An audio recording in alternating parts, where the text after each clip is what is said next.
तर गुढीपाडव्याच्या शुभमुहूर्तावर वांद्र्यातील गांधीनगरमध्ये आमदार वरुण सरदेसाईंच्या संपर्क कार्यालयाचं उद्घाटन पार पडलं। रश्मी ठाकरे यांच्या मातोश्री माधवी पाटणकर यांच्या हस्ते आणि उद्धव ठाकरे यांच्या उपस्थितीमध्ये जनसंपर्क कार्यालयाचं उद्घाटन जे आहे ते पार पडलं।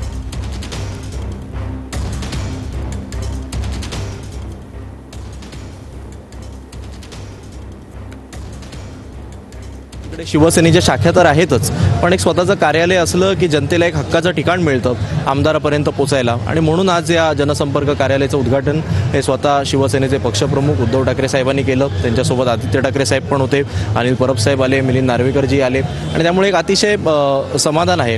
आणि उद्यापासूनच या कार्यालयाच्या मार्फत जितक्या शासकीय सेवा आहेत, वांद्रे पूर्वात राहणारे नागरिक जे जितके शासकीय वेगवेगळ्या सेवा आहेत, मध्ये हॉस्पिटलशी निगडीत असतील, त्या एज्युकेशनशी निगडीत असतील किंवा त्या अन्य कुठल्याही विषयाची असतील, या सगळ्या सेवांचं काम हे या कार्यालयातनं चालेल।